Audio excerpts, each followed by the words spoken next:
3, 2, 1.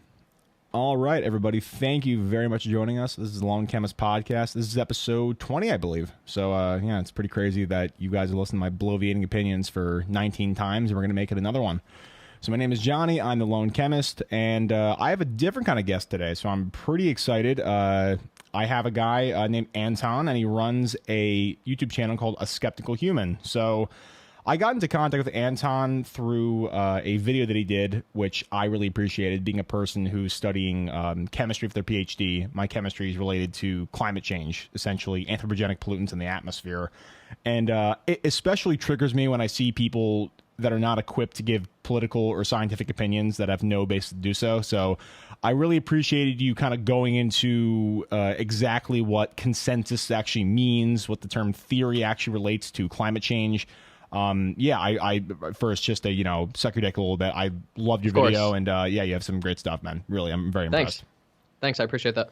So I just wanted to get a sense of you generally. So do you have formal education in politics? Do you do political science? Do you have like media commentary experience? I mean, what's your educational background, I guess?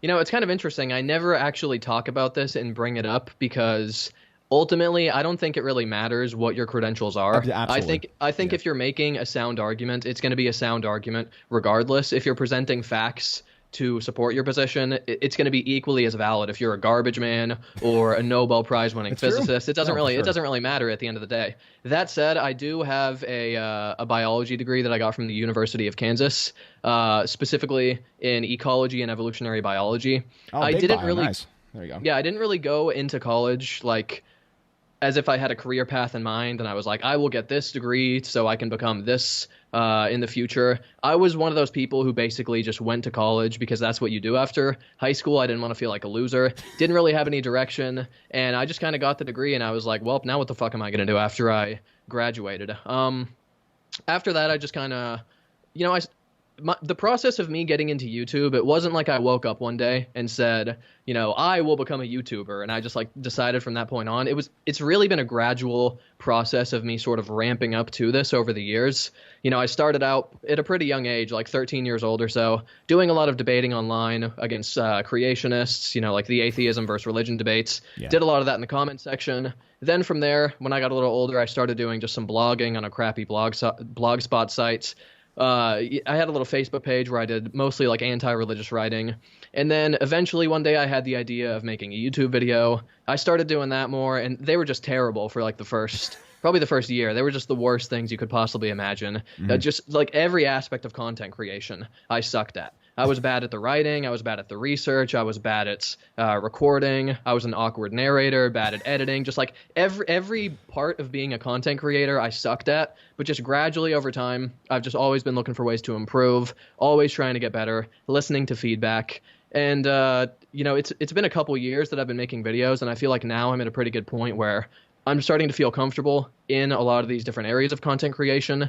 And ultimately it's what I plan to make a career out of, just debunking all kinds of arguments that I think are ridiculous, nonsensical, stuff I disagree with, whether it's politics, pseudoscience, conspiracies, religion, all kinds of stuff. I enjoy doing it. I'm really passionate about it, and that's kind of my origin story.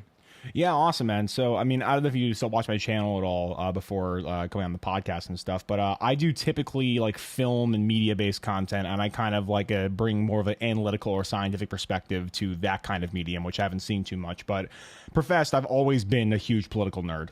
Ever since I can remember, I've always been into politics. And watching your content, you present arguments, it's not like you're a partisan hack. You look at the objective reality and the credit of the argument that you're actually breaking down. Whether it's in a positive or negative light is a different story, but I've noticed from all the things that I've watched, you just break down the argument to its rudiments and you go claim by claim, and you're very systematic. So it makes sense why you're a scientist and you have a scientific educational background like me. I approach my commentary in a very similar way, where I just want to look at what is true and what is able to be interpreted from the data. So that's really great that you're a biologist. I mean, you're kind of on the dark side. I'm on chemistry, so that's okay. Well, I don't call myself a biologist. I don't actually work in the field. I I have a degree in the field, but I don't describe myself as a Sure. scientist. And Yeah. ultimately, I hope and plan to become a writer and YouTuber, maybe branch out into public speaking and debating and things like that. So I don't apply that label to myself, despite the fact that I do have educational backgrounds in science. Sure, but I don't mean it as a pejorative or like I'm trying to pigeonhole you into something. I mean like you're just sure. like as an educational person, I'm a chemist, and whether or not I choose to actually pursue chemistry, I think is a different story from whether actually I am a chemist like in training. And you're a biologist in training, but you actually practically do something different. But in training, I would say you're a biologist. But Yeah, sure. But yeah, it's just jargon. It's just stupid shit. So I guess what really inspired you to kind of move your content from just the writing and the general kind of argumentative, debative stuff into actual a medium of YouTube? Did you see like kind of a vacuum where you could actually put some content out there that hasn't been there before? Did you want to augment certain people that were maybe doing something that you didn't really agree with, and that's kind of that kind of medium? I didn't really think about it in very clear terms like that. It was just kind of like one day I just had the idea to make a YouTube video. I didn't have a plan. I didn't have like, There you go, man. Yeah. I didn't have like an end goal where 5 years from now I want to be here. It was literally just like, fuck it, man. Maybe I'll make a video about this.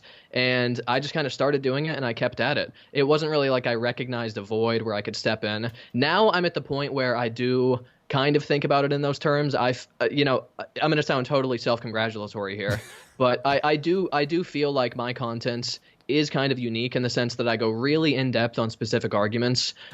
A lot of what you see on YouTube is people, they'll address specific arguments, but they do it quickly. They'll make a little like 5-10 minute segment where they're just kind of talking off the cuff. They have some good arguments and so forth. But what I really enjoy doing and what I think is missing from a lot of people's YouTube videos is just really carefully dissecting arguments, looking at every little piece of it, doing a lot of research to support your claims, really taking your time to thoroughly debunk the opposing viewpoint instead of just kind of like rapid fire, here's a couple points against it, time to move on to the next thing. So now I do think about it kind of in those terms, and the style of content I make obviously is the way that I prefer to do it, but I do think a lot of that is kind of missing from much of what's on YouTube. Yeah, for sure. And I like what you brought up there about, essentially you're looking for the best form of the opposing argument and trying to argue against that, as opposed to what we see all the time with political discourse where it's just straw man, straw man, straw man, and trying to misinterpret your point blatantly from the other side. And so Right. like that I feel like is so harmful to discourse, because not only are you not actually presenting your ideas in the most effective way, you're not allowing the opposing argument to be debunked as thoroughly as you possibly can. That means more people can actually latch onto it if there's a misconception of how the argument's supposed to be conveyed. So I mean, I really respect the fact that you actually look at, okay, let's break this down objectively, regardless of what I think about it. What is true, what is not, and what can actually be proven with data, which is, I think is, like you said, it's something that really is missing from arguments today, and at least in political discourse on YouTube and debates and all that. So that's awesome, man. I'll keep giving you fucking rapid fire compliments because I'm a big fan of your stuff for Yeah. sure. Appreciate And, that. Yeah, I love to talk about just climate change, which is basically what I kind of discovered your content as. And I have always been a political junkie, but I always thought my channel would be just remain a subjective force in film, analytical. But honestly, man, like the climate change stuff, as a person who studies climate change, like or at least chemistry related to climate change, like it triggers me beyond words that there's just so much straw manning and misinterpretation of the climate data that is just rampant on, the libertarian, the right wing side of things. And honestly, man, like I've gotten into debates with people recently where legitimately they just have the most meme worthy arguments, and it's freaking infuriating. It's like, Yeah. So like, I guess, obviously we both are proponents to anthropogenic climate change, and the main dial knob, I guess, is the literal term that people use. What kind of debates have you gotten into about climate change that kind of forced your hand, so to speak, with some of those videos that you've made? Because you've made quite a number of videos, debunking people like Steven Crowder and all those kind of idiots that spout climate propaganda. So for me, the process is more just like, I hear a shitty argument, I get pissed off about it, and I'm like, I have to respond to this. Yeah. That's what a lot of my process is like. It's kind of like anger, irritation, and that inspires me to do the research into these questions. Often, most of the time I investigate specific narrow claims, I don't even know like what the answer is going into it. Something that I especially enjoy about my particular style of content creation is it's as much a learning process for me as it is an educational process for the viewer. Because I'm doing all this research, and like the 18-year pause in global warming, for example, I went into that not having a clue about what the answer was, but something about the argument just felt off to me.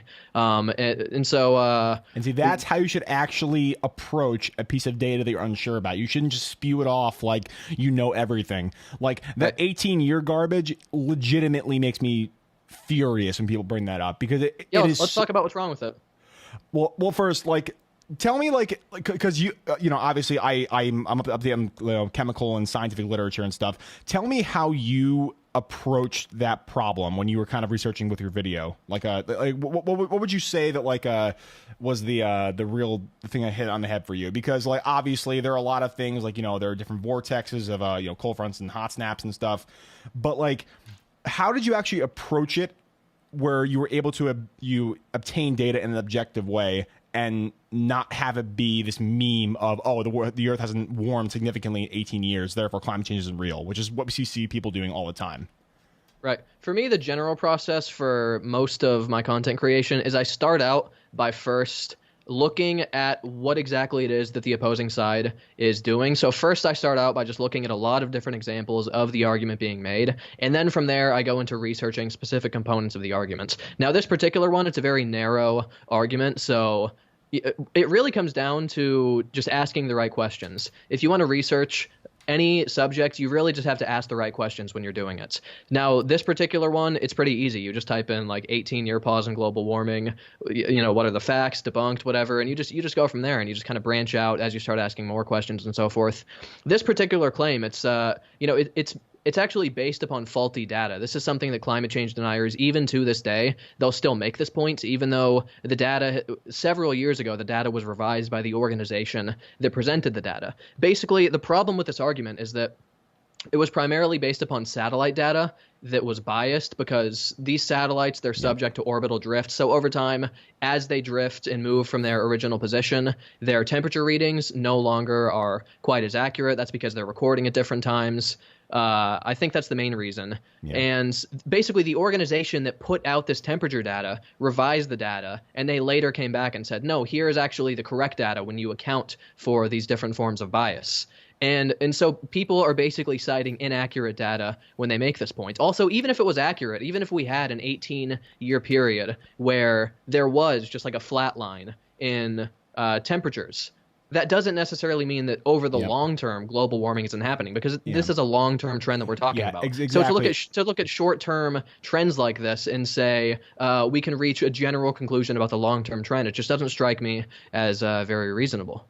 Yeah, for sure. And that whole meme between you know, weather and climate, I feel like people don't actually understand the significant difference in those two terms, because weather, of course, is subject to a lot of different things. You know, solar radiation, meteorological changes, you know, cold snaps and hot snaps, changes in barometric pressure. Perhaps, you know, the polar vortex that I just saw in Chicago is actually a result of ice breaking off in the northern shelf. Like, there are just so many things that go into weather that you can't really, obviously you can see the effects of climate disparately from weather, but of course climate is the accumulation of all of those weather trends. And the people don't understand is climate essentially is an average. It is an average of all of the weather events that have happened over a long period of time. So obviously a really hot day could be evidence of global warming, but you don't look at that one hot day. You look at the average over a long period of time. And the fact that people are so bent on preaching this narrative of, oh, we had a really cold day today, so therefore climate change is real. Right. It is so, it goes beyond. So in the scientific community, when you call something not even wrong, that is the most offensive thing you can say to a scientist, because it's not like you're just wrong and like your premise is correct, but your interpretation is wrong. You are not even in the realm of possibility to be called wrong. Like, and those people who preach that narrative, oh, we hasn't warmed in 18 years. It was really cold today, so therefore climate change is real, like our president said over a stupid tweet a couple days ago. That shit is just not even wrong. It's not debatable. Like, and the fact that they couch that as being apt to enter political discourse with people who actually contribute to the data is just foolish. And so one argument that really grinds my gears is, so when people talk about the amount of carbon that humans have deliberately, or not deliberately, but like have as a byproduct of industrialization emitted in the atmosphere. Of course, there is more CO2 in the atmosphere because of natural forces. That's called the carbon cycle, of course. And people say that, oh, human beings contribute a very small amount, so therefore natural causes are more devastating than human causes. So therefore climate change is bullshit and it's nothing to do with humans. And people don't understand that there is a maximal carbon balance in the atmosphere that is in tune with one another, with the seas, with the skies, with eruptions from volcanic ash. And this is the analogy I always give.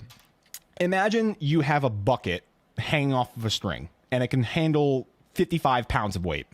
You throw in 5 pounds of extra weight and the bucket, snaps off the rope and it falls. And it's like, what the fuck? This is like 10% of what you're actually carrying. Like, how can you not hold this much? But you're putting it over a certain point to which it can actually maximally handle that weight. And the same thing is true with the carbon balance. Of course, what we've put in is kind of small, but when you have gigatons more of what it can actually maximally handle, of course the carbon balance can be out of whack, and all that accumulated carbon dioxide and other anthropogenic pollutants like sulfur and nitrogen, which is what I study, all those things are chilling in the atmosphere because they can't be absorbed by the natural balance of carbon and things. So yeah, that really pisses me off when people misconstrue that data. I don't even know if I would agree with your framing that we're putting a small amount into the atmosphere. Well, in relation to everything, yeah. In relation to Well, sure. Yeah. Okay. But I mean, we're putting out just millions of tons of greenhouse gases into the atmosphere. So I don't know if I would necessarily agree. I mean, I haven't studied the exact numbers in this, but I just know that we're putting out enormous amounts of greenhouse gases into the atmosphere. So when people say things like, how could humans impact the atmosphere when our planet is so big? It's like, dude, we have millions of cars on the road. We have all these factories. We have all this agriculture. So, even though individually, humans are small, collectively as a society with 7 billion of us, we're contributing enormous amounts into the atmosphere. No, and that's what I was actually going to get my point to. Like, trust me, we don't have a disagreement, because I was saying the lifetime of any kind of insulative gas emission over the entire period of the Earth existing versus what humans have contributed. Obviously, there are more sources of carbon that have globally and therefore lifetime wise been accrued in the atmosphere, but the rate at which they've been emitted is astronomically larger than they ever have been before, which is because of humans. So like, even though that what we've contributed is small in relation to the overall carbon of the atmosphere, the rate at which it's being emitted is just... Why is there I don't know what the fuck. I'm trying to go full screen here, and it's like putting hard. I just love your argument that much. I was signaling that to you. No, I'm trying to figure out how to go full screen, and it's like doing some weird shit on me here. I was like, damn, you throw me likes like a super chat or something. Yeah, damn. Yeah, exactly. But I don't know. I don't use Skype very often, so we'll keep going. We'll pretend like that didn't happen. Keep going. Yeah, whatever. We'll just we'll brush that one off.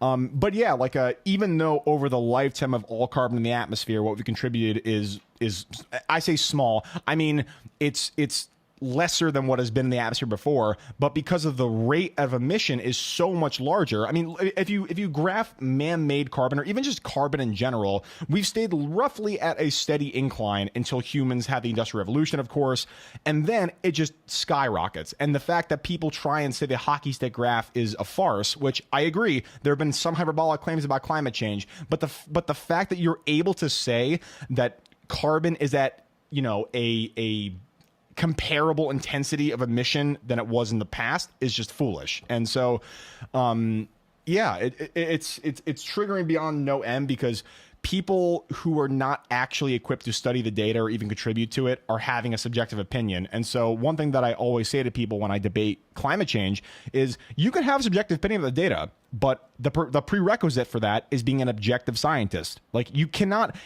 enter an objective field with a subjective opinion without being an objective scientist in said field. Like, I would never ever comment on biology unless I was actually versed in the literature and versed in the actual study of that. And the same thing goes for climate change. People have these flippant opinions about random cherry pick stats like ellipsoidal orbits of the sun, which makes no sense. Like, it's something that we see especially in climate change, but in really all political discourse, where people enter into discourse that aren't equipped to do so. And in my experience, like you said earlier, you can have the best argument of all time even without an educational background, but to comment on science and data collection, you do need, in my opinion, a more objective training in that field.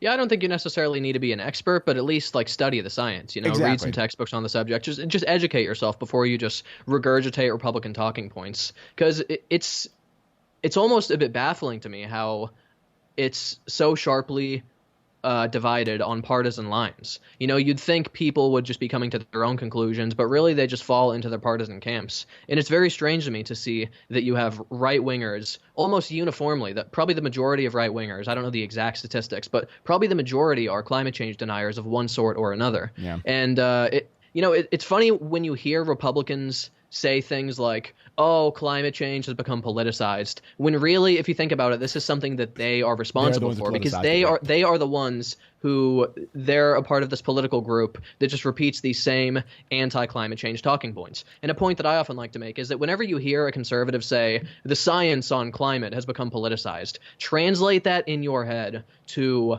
conservatives reject the scientific findings and the scientific consensus on the subject, because that's really what they mean when they say that. Exactly. And also, I mean, like we said before, like, you can be educated in the subject and actually have a subjective opinion after you've versed yourself in the data. But how can you then say that a scientific consensus is therefore invalid? Because let's say 5% of climate change scientists are bought by, the big oil industries. Like, I think William Tapper is one of them. That's just a complete hack. He was like somebody who was kind of disgraced in the atmospheric community, and then he basically took a bunch of money from ExxonMobil and stuff. And actually, there was Willie Soon, Sally Willie Soon. There's some other ones. Yeah, but like there are people who will literally say, give me $200 an hour and I will generate any fucking study you want it to say and whatever data you want. And see, I think there is a second option that we need to consider, though, is it could be that these people are getting paid to say these things, but another alternative is that the oil industry, they simply identify people that already hold these views and they fund their research. So I don't think it's necessarily the case that they're simply being paid to lie to the public knowingly. It could just be that the oil industry is funding people who they found agree with them. Yeah, for sure. Even like in a tepid way. I mean, if you already have the premise kind of baked into your mind, with more money, I mean, obviously you'll preach that thing, to the cows come home, of course, even if you only agree with it tepidly to begin with. But I'm very glad that we didn't, have to quarrel about scientific data, because that's something that really triggers the ever living fuck out of me when people like talk about climate change.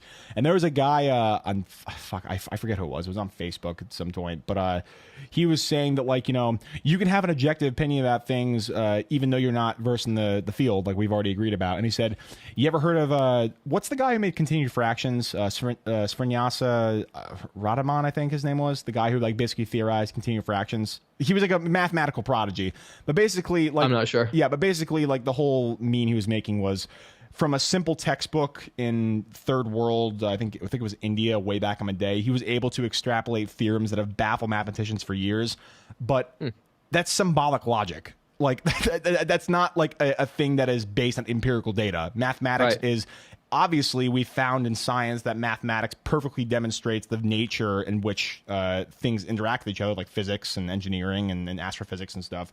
But that is somewhat a subjective medium, because we've actually imparted symbols onto things and we projected meaning onto those symbols.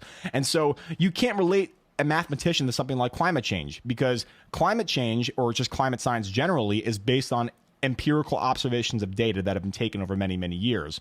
And so people will cite that, where it's like, these people had, had a genius breakthrough in this field. Why can't, laymen actually contribute their opinion to the climate change skeptics and stuff? And yeah, it's just like that's it's a logical fallacy on like 15 different ways. It pisses me off.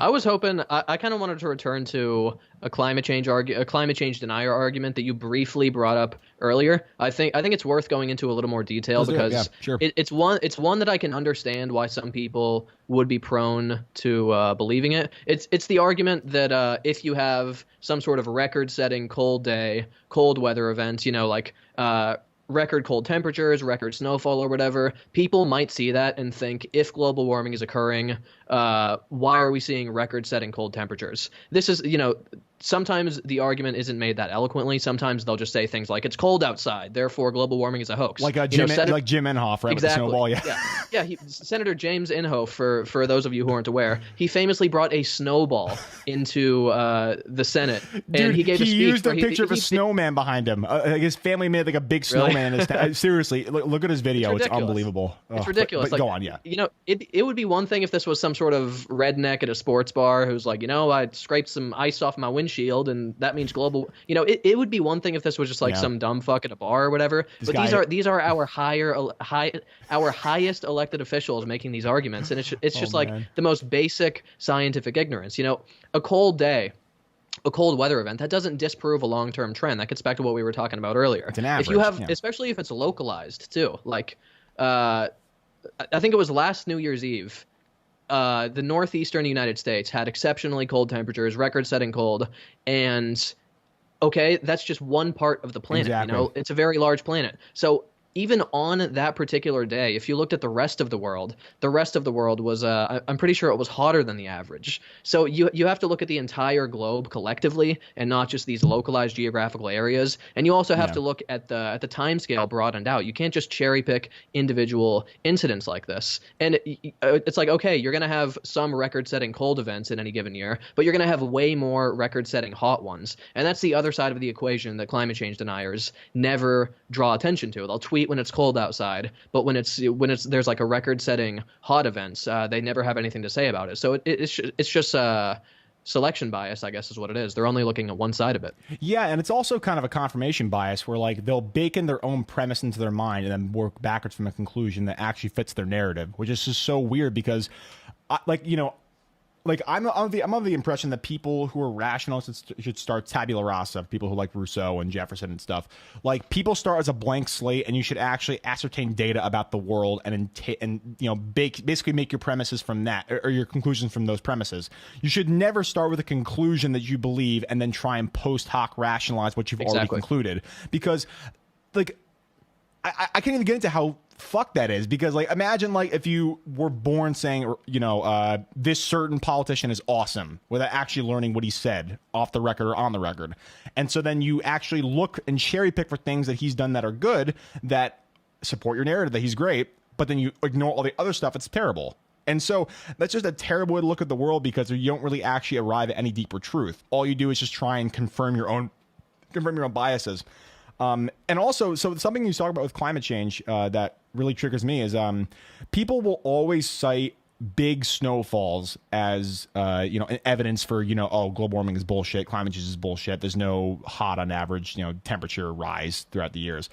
Like people don't understand that winter follows summer, and the warm water has to go somewhere at some point. There's a thing called vaporization that happens when water is heated. It gets turned into gas, and then it goes into the atmosphere. What happens in the atmosphere? Water condenses, and it has to go somewhere. And then based on the meteorological trends of that time where it's vaporized, that will do different things. It could become a tsunami. It could become a hurricane. It could become a snowfall. And so, like, the fact that people aren't able to discern the subtle balance between weather and climate, I think is just the biggest problem, because until we actually get on a cogent way of looking at the world, we're never going to be in the same chain of reality as people that say a snowball is a reason why climate change is bullshit. Like, it's never going to happen unless, like, the public actually is educated, which it sounds pretentious to say, but it's true. Yeah, for sure. You also hinted at something very important, and that's that many of these cold weather events are actually linked to global warming. It seems paradoxical. You're like, if the planet is warming, why would we see record-setting snowfall events? But there are mechanisms that actually link the processes together. Yep. Like with certain snowfall events, like nor'easters, for example, the increased evaporation of water from the warming of the oceans can actually lead to heavy snowfall elsewhere. So that's just one mechanism where the warming is actually connected to these events. It's a little confusing, but if you look into it, it makes sense. Yeah, exactly. And like with the polar vortex, there's this whole thing that's happening with ice shelves breaking off and basically causing almost a snap of cold water to be injected, and therefore it's I mean not cold water, cold air rather. Sorry. But yeah, it's the subtle balance between understanding the warming of, the entire globe, not just one pinpointed hemisphere in the globe, but the globe, and then the implications for, the water cycle or vaporization of seawater. And one thing that really pisses me off is people cite the fact that the ocean water is only going to raise 1 degree if we do nothing. And my head, erupts in flames because people don't understand the Earth is 68% water. Do you know how much energy it takes to warm the entirety of bodies of water on the globe by 1 degree? That is so much thermal energy. It's actually it's like almost incalculable. It's like like the specific. I don't want to get into chemistry, but like the specific heat capacity of water is such that to warm all of the water on the globe is an absurd amount of energy. And when people say, it's only 1 degree. Sure, yeah, it may be easier to swim in summertime for sure, in the wintertime maybe, but that proves there's just such a logical farce that's happening with the climate change debate. It's really stunning. Well, and it's not just the actual temperature raising itself that we have to worry about in the oceans. It's also the absorption of carbon dioxide. Exactly, acidification. Because what happens is, when more CO2 enters the oceans, it reacts with certain carbonic chemicals. Acid. I can't remember the exact reaction, but it forms carbonic acid, which ultimately makes the pH of the oceans more acidic. This causes coral bleaching. This has all kinds of devastating impacts on coral reefs and other oceanic environments. Like, these are really rich hotspots of diversity. And if you kill the corals, then that's just the bedrock of the ecosystem that dies out. And this isn't something that just happens like in, one little patch of coral reef here and there. This is something that's happening increasingly in more places around the globe. And the predictions for coral bleaching, these are extremely dire. I can't remember the exact statistics, but if you look at maps of like coral bleaching predictions, models, and so forth, you see that by the 2050s, we have something like 70-80% of all coral reefs across the planet having level 2 bleaching events, which is where there's significant mortality of corals. So this has all kinds of, it's not like just the corals are affected, but the entire ecosystem suffers as a result of this. 2050s, that's like 30 years from now. This is something we don't have a lot of time to deal with. And people treat it as if it's like, oh, whatever, a couple hundred years from now, there might be some issues. No, this is happening now. And many people just don't understand the urgency of this problem. Exactly. There are so many problems that I feel like people aren't even aware of. Like the acidification debate. I mean, obviously, I'm a chemist, so I understand all the chemistry that happens when carbonic acid is released into the water and stuff. But people, could you explain that reaction a little bit? So essentially, what happens is carbonic acid is created, which is H2CO3, and then basically when the conjugate base of that, which is carbonate, reacts with that, there's a propagation of more and more acidic or protic hydrogens that are in the water. And so as you increase more and more carbonic acid, you're releasing more and more acidic species into the water, which lowers the overall pH of the entire system. And then that manifests in things like we're going to see dead fish. We're going to see coral bleaching. We're going to see sea organisms that are completely eradicated. And so people don't even approach this thing from the actual practical implications of those reactions, or just the practical implications of what happens when things get hotter or colder. And man, I mean, we can bloviate all we want, but this is a huge problem that I don't think many people actually even are equipped to understand, which is just a lot of people. I think a lot of people do oversimplify when they talk about this. They view it really narrowly in terms of like the oceans getting warmer, sea level is raising. Obviously, there's a lot more to it. And just one more negative impact I think worth mentioning while we're on the subject is not only are coral reefs affected, but also organisms that build shells and they use I think it's carbonate from the ocean to build their shells. I might be wrong about the specific molecule, but basically organisms in the ocean that create shells, when the ocean becomes more acidic, their shells are a lot weaker. They have like holes in them. They're not nearly as strong and firm and protective. So this is just another area where the biological health of the ocean gets negatively impacted when you increase the CO2 levels. Obviously, it's connected to the temperatures, but it's a separate thing that it's definitely worth talking about because, like I said, it's very urgent. Yeah, no, for sure. Yeah, it's very refreshing to actually have political discourse with somebody that actually understands, science and climate change data and stuff. So that's it's a refreshing change of pace for me, because I get in some pretty viscerally charged debates with people that aren't really actually like not even like they're not even equipped. They're not really interested in even engaging in the data. All they want to do is just confirm their own bias, and that's that. At the end of the day, you're never gonna convince people like that. So yeah, I also think just generally, I feel like this kind of anti-intellectualism that's kind of been shown. It's always been apparent in society, but especially recently with the whole climate change debate, there's such a blissful amount of ignorance in people, where at the end of the day, they're not even really trying to understand what you actually mean by a scientific consensus or a theory. Like a scientific consensus, people couch it as a political word. They're saying, oh, it's a consensus. That means that they met in a back room and they agreed that this is the premise. No, right. A scientific consensus means that essentially, for laymen watching, if you do an experiment 200 times and then 199 times of that you get the exact same result, that means roughly you have a 99.2% chance of that thing being constant in a system, right? And then theory, people use the term theory as kind of a pejorative in a way, where it's like, oh, right, it's just a theory. It's the people are theorizing. No, a theory is a very well-tested hypothesis, and that's an emphasis on well-tested, because well-tested means that throughout many, many, many specific political avenues and scientific avenues, you have approached the problem from any way you see fit, and then you arrive at the same conclusion. That's what a theory is, and especially when it's to climate change.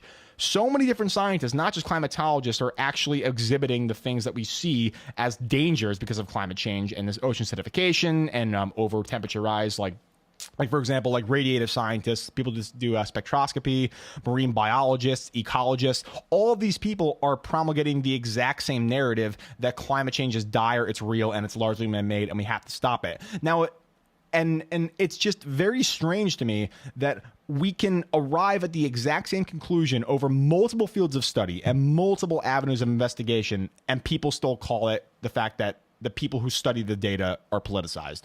It's just it's a really strange hypocrisy that I think needs to be stopped. This anti-intellectualism needs to be stopped immediately. Otherwise, we're going to see a lot of terrible impacts, not just in climate change, but in overall just political discourse, really. What's interesting is you don't really hear that kind of argument made in other areas. People accuse climate scientists of fudging the data. It's a conspiracy to give the government more power, to get them lucrative research grants, because, trust me, scientists are just notoriously wealthy. Dude, like, I'm a PhD student and we get a stipend. I guarantee you they're not really funding my big money. I promise. Yeah.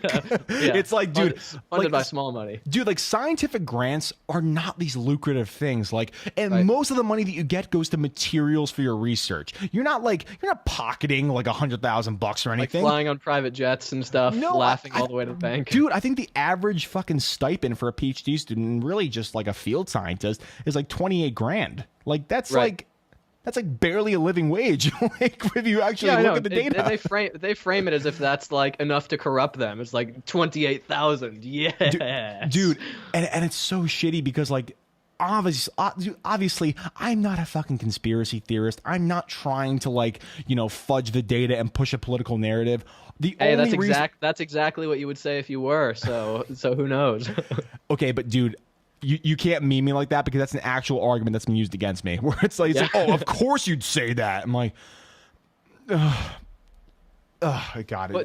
But back to what I was saying, though, is I do think it's interesting that you hear that accusation made against people who study climate science, but you rarely hear it made against people who study like agriculture. Oh, you're just producing these findings so you can get more government funding. So you don't hear it made against geologists or people who study biodiversity. It's just like, it's, for some reason, it's only leveled at climate scientists, and I think that's kind of strange. Yeah, well, I mean, there's also a lot of things going on there, because like climate change related policies, I feel like they're the only ones in terms of the scientific community that would actually stifle some degree of capitalism, or basically it will stifle some kind of monopoly, or even just some kind of amount that we're actually emitting in the atmosphere through fossil fuels or car emissions or anything like that. So I think that's also one aspect of it. But also, I mean, it's something that is so easily disprovable in people's minds. Like, oh, it's, it's climate change, but I don't feel the climate changing. It's not that hot today. It's not that cold today. It's too hot today. Like, it's something that is so keen to be subjective because weather is something that we experience on a second to second basis. But people don't understand the distinction between weather and climate, which I think it's just there's a lot of different factors as to why this has become such a politicized issue for people that actually don't understand the data. And yeah, I mean, I really, aside from doing this, like us trying to preach the fact that scientific data is something that should be lauded and should be actually adhered to, I don't know what people are going to actually do to kind of combat this faux intellectualism, because if we don't, like I said, political discourse and really just scientific interpretation of data is kind of doomed in the populace. Ralph Nader has a really interesting approach to raising awareness of this issue. And he doesn't like the term climate change because he thinks it's too benign and kind of neutral sounding, and he prefers using alternative terms like climate disruption or even climate devastation. So I'm curious, what are your thoughts on that approach? I think actually I was going to bring that up. I think that like changing the terminology would be great. I think climate perturbation is probably a pretty decent term because we're actually imparting an external stimulus onto the climate system. So I think that climate perturbation or climate disruption would be great. I mean, I think that actually it will more accurately portray the issues with climate actually changing. So I think that terminology change would be good because I mean, of course, we've seen the fact that a terminology change in the positive direction is terrible for discourse. We started with global warming, and then when people said, oh, it hasn't warmed for a couple years, so I guess it's called climate change now, which of course, like, it sounds more benign, but really they are the exact same conclusions, just framed differently. So I feel like if people are more forceful with their actual, and this is something in science that really pisses me, it doesn't piss me off. It's good as an objective science to do this, but because if you ask a perfectly objective scientist, if I'm going to jump off this roof, will I fly? A truly objective scientist should say, to be completely scientifically correct, I am as mathematically certain as I possibly can be that you will not fly if you jump off there. But for other people, that leaves a little bit of like chance that, of course, well, maybe he's wrong, maybe I can fly. And so like I feel like scientists avoid being overly declarative in their language because of that, because they want to be as objectively grammatically correct as they possibly can. But when something has been this blown out of proportion with memes, I think that really people really should start to be a little more forceful with the terminology, if that makes any sense. Yeah, and I'm just anticipating counter arguments where somebody would be like, "Oh, the term climate devastation, it's way too much of climate change alarmism." My response to whenever people talk about climate change alarmism is, yeah, we should be alarmed. We should be very deeply alarmed by what's happening here. Be disturbed. How are you going to look at all of the implications of global warming and all of the negative impacts this is going to have and just be like, oh, well, that's very interesting and we should have no, you should be shitting in your pants on a daily basis when you think about this subject. So it's just a weird term to me, like how it's used as a smear to say that you're alarmed about something that's alarming. Dude, like, you're preaching to the choir, man, because honestly, like, and it's like you said like 25 minutes ago or so, it's like people view this as like a tepid problem that, oh yeah, we might see a couple more precipitous hurricanes or anything like that, but it's not going to be like a huge issue like until after we're all gone. And I'm like, how apathetic do you have to be about the world to view anything through that kind of lens? We're like, well, it's not gonna be a problem for me, so fuck it. How selfish and how self-aggrandizing do you have to be? Because if you, and this is what really pisses me off, if you're a conservative, you should conserve things, right? Right in your name, right? Terminology says conserve things. Make sure everything is as compact and as non-changing as possible. What is a bigger factor to conserve other than the planet that you actually live on? Because if the planet doesn't exist, your beautiful capitalism, your beautiful small businesses, and your beautiful tax breaks won't exist. So like it's just strange how like people that are preaching this conservatism ideology completely throw it out the door when it doesn't suit their own political narratives. It's just it's terrible. It really is. Yeah, that's a very interesting point. Yeah, there's just trust me, I've had I've had more conversations, fuck 2 ways a Saturday, about climate change that literally I've had to like come up with like the weirdest premises and analogies to try and get through to people. But literally people are just cemented in their ideologies. They just don't get it. And So what's the craziest argument you've heard from a climate change denier? What's the one that just like gave you the most pause where you were like, that's so stupid, I can't even process it? it's snowing. It's snowing, yeah. That's Like- got to be up there. Like there was honestly so much wrong with that. I literally couldn't even progress the conversation any further. I literally couldn't. And like, oh my God. Like, because like, okay, let's say like they brought in like some random ass like study where it's like, you know, oh, the precipitous hurricanes are not as precipitous, something like that. Something like super propaganda-esque. At least they've made the effort to actually investigate the issue. They just looked at a lot of shitty sources, which, okay, like terrible sources and you're a fucking idiot for looking at those things, but at least I can respect you for actually taking it upon yourself as a third party to look at the data. If you just look out your window and say it's snowing and that's proof enough for you, I got no patience for that shit, man. I really can't. I can't do it. Did you see Candace Owens' appearance on the Joe Rogan podcast? Oh man, like, Dude, that was something else, wasn't it? oh my God. Like, first, her original premise is where it's like the fact that there is disparity in the scientific community is enough to say that it's not true.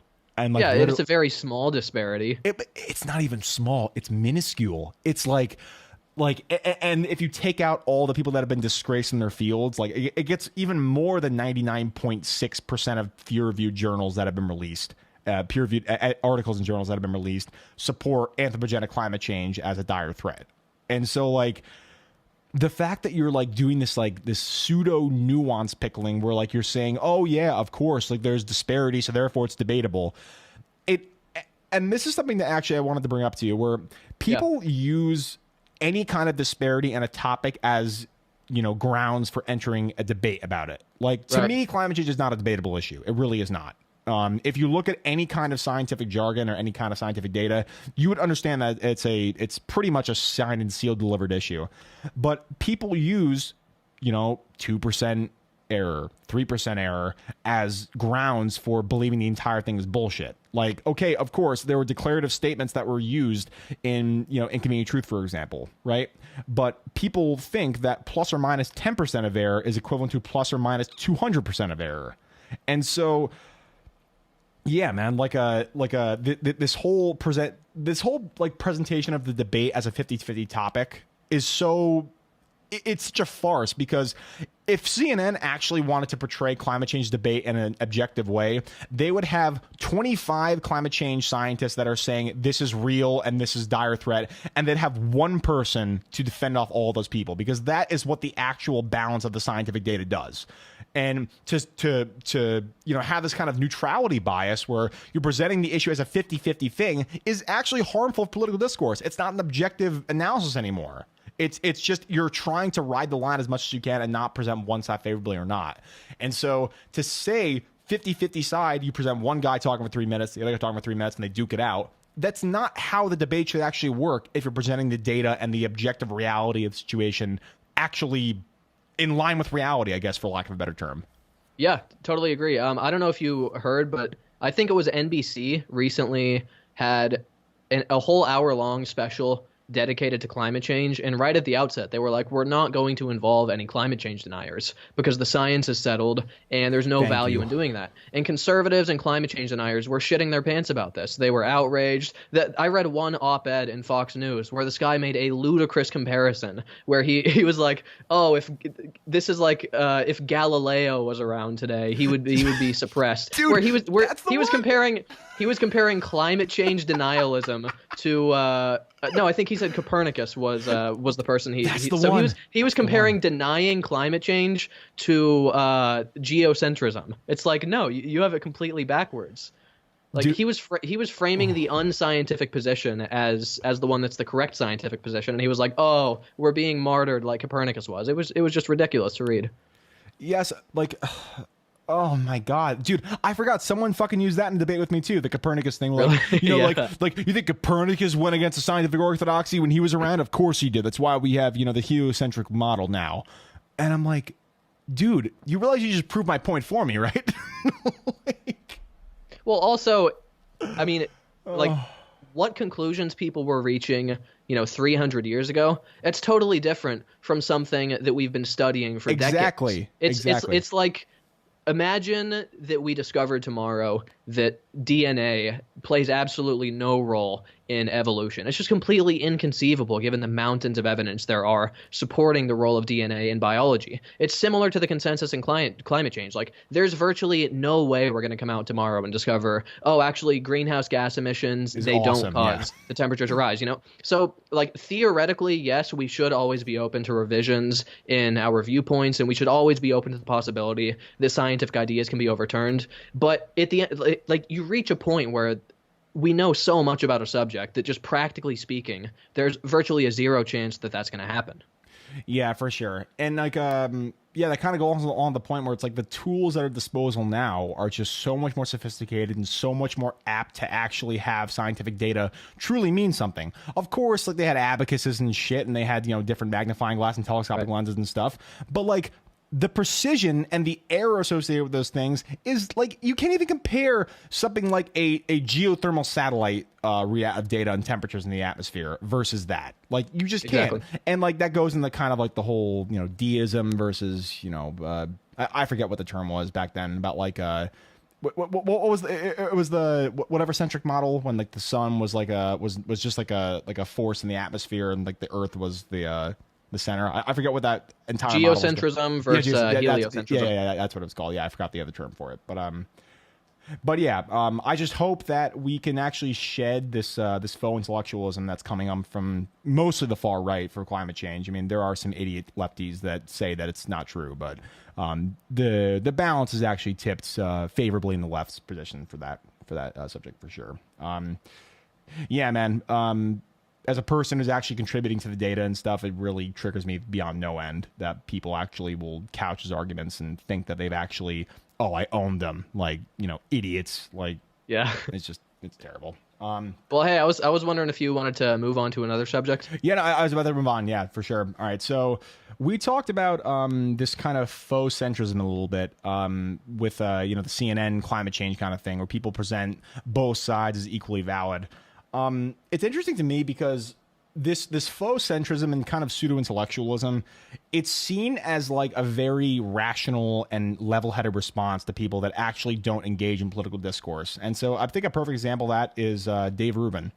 So Dave Rubin, as everyone who probably, I have a decent amount of political fans that are in the audience because I, was in some political circles on YouTube before I started my channel. But basically, he's a guy who was in the Young Turks, and essentially he's become just kind of it's not even like a spokesperson. He's almost like a mouthpiece. And like, he never really has any like original ideas for himself, but basically he invites people on his show that say things that are wildly deceptive or at the very best, very, strange, and will just never challenge him in anything.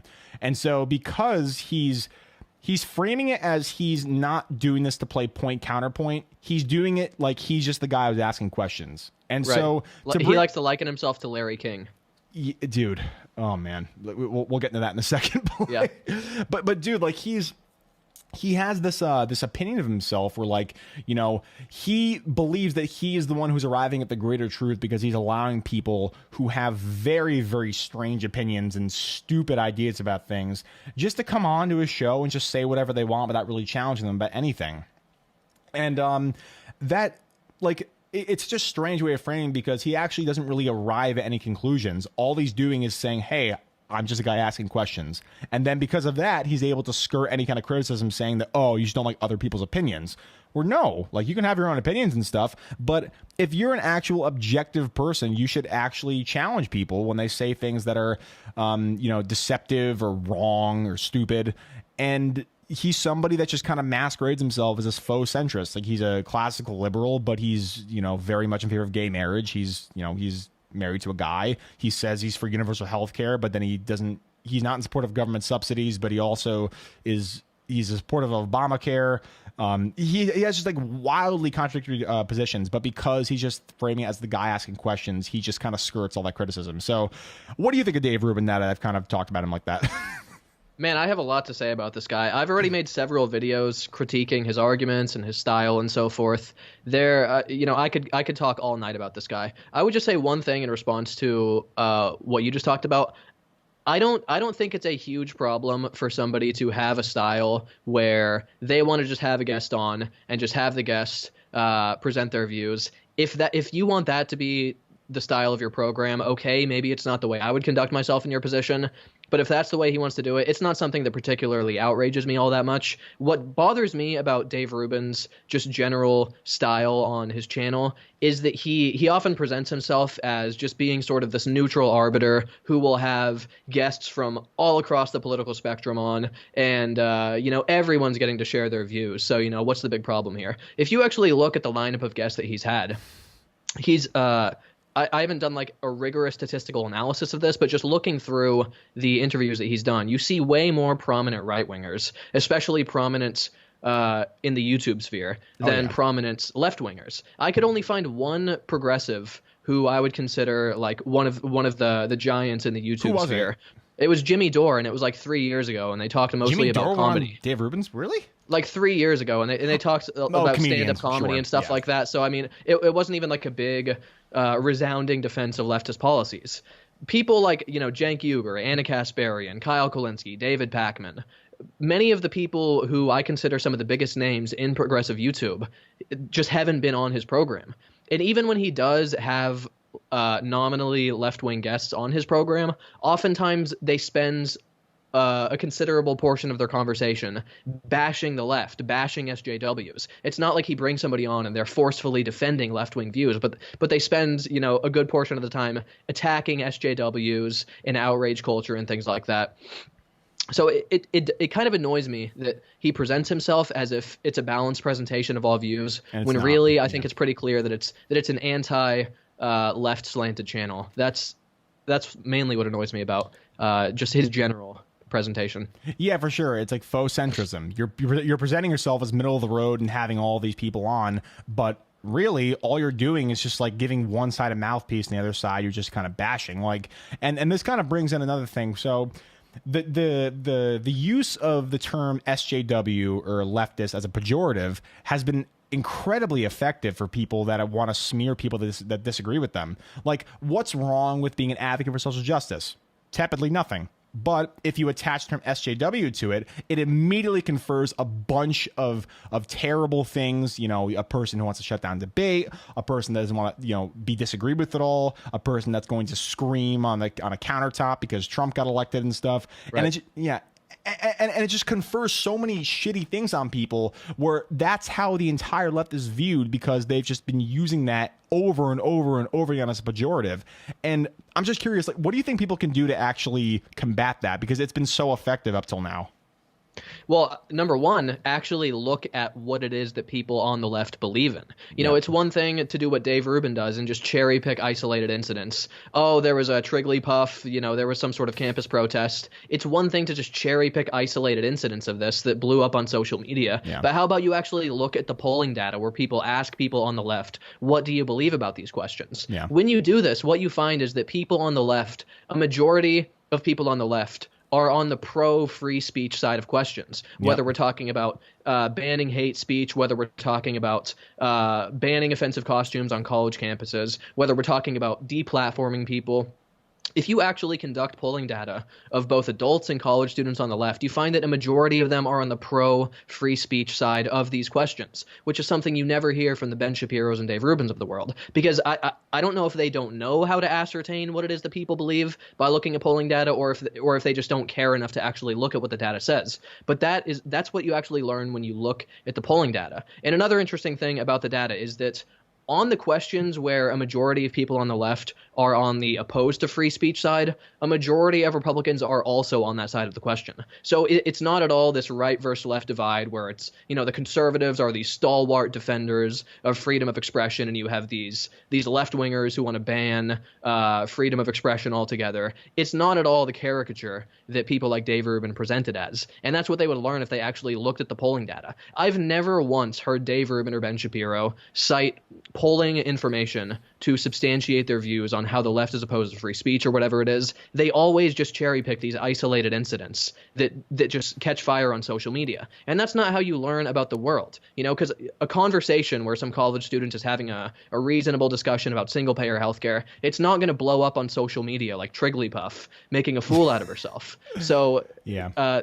That's the main way that you can combat it, is by actually researching it in a rigorous way and not just talking out of your ass. Yeah, exactly. And I think the problem with that is, like, people love to be agreed with. So it's like we talked about before. If people have a premise, they will use whatever kind of tools they have at their disposal to actually just confirm their own bias instead of actually looking at what is objectively true. And the perfect example of that is, the people that you mentioned, basically, like, they don't look at statistical data or polling data to actually substantiate their claims. They say that, basically data is the plural of anecdote, essentially, is what they're arriving at. And that is just no, like a couple YouTube videos of some blue-haired people on Tumblr that are screaming about safe spaces and stuff, that does not confer an ideology onto everybody that disagrees with you that is more on the left side of the spectrum. And like the fact that they're using that as an actual way of describing discourse in America, it just proves how fucking disingenuous some of those people are. And of course there's a faction on the left that is troublesome, where like identity politics is really the only thing they want to talk about, and like people that want to, that comedian that smear Bernie Sanders and stuff, like, I'm just tired of old white men, like, go away. Right. Like shit like that. Of course it's a problem. But the majority of people on the left, I would, like you said, I would venture to say that people actually are more of a laissez-faire in terms of free speech. I feel that people actually are more live and let live than people like Rubin or Shapiro actually give them the credit for. But because they're so sold on like selling this idea that people on the left are completely rooted by emotion and feelings, it doesn't really serve them well or even incentivize them to actually look at the data themselves and look at what's actually objectively true about it. So I totally agree with you, where research is the only thing that's really going to solve that, but you have to actually not just be afraid of being proven wrong, but you actually have to impart it on yourself and take the effort to actually understand the other person's opinion, as opposed to arguing straw men, which I think is hard for people these days, for sure. Yeah, and just be willing to accept that you were wrong about a question. Exactly. And revise your opinion accordingly. I would also add one thing about the general presentation that the Dave Rubins of the world offer to us. And just think about what it is that they're doing. They're taking the most extreme and irrational minority within the left, and they're treating the left as a whole as if those people – sorry, just hit my mic here. It's fine.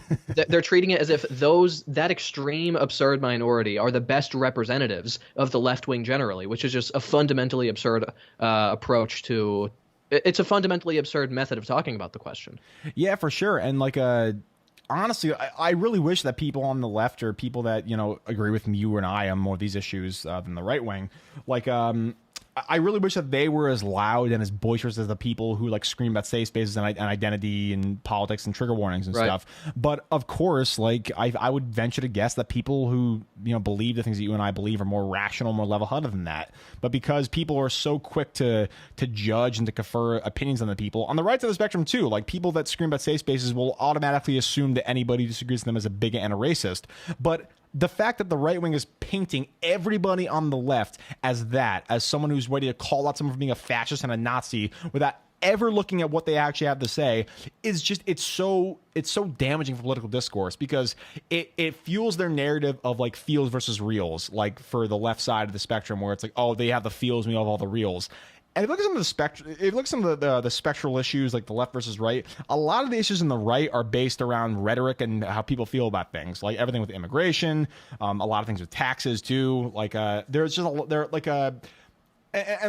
into this for a little bit. I think that rhetorically, the more conservative libertarian side of things has such an advantage over people on the left, where rhetorically their ideas are more resonant with people, as opposed to people that have to defend left-wing ideas. Like, for example, taxes, like marginal tax rates.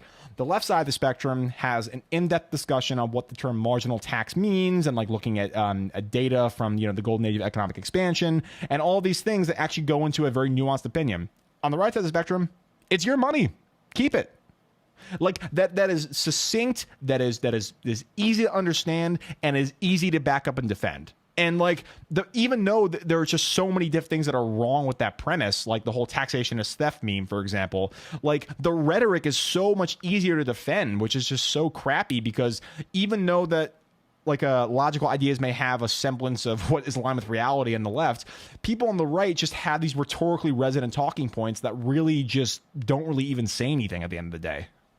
Yeah, this is something David Pakman actually talks a lot about, how the right wing is definitely winning the messaging war because they can package their ideas in these very succinct little catchphrases, almost like the sort of thing you would read off a bumper sticker. You know, abortion is murder. When did he talk about it actually? Because I was thinking this for a while, and I actually haven't seen him talk about it. Do you know when he was discussing it? Yeah, I can't like point you to the title of a specific video, okay. But it's just generally a point he often makes on his channel. But, yeah, go on. Sorry, go on.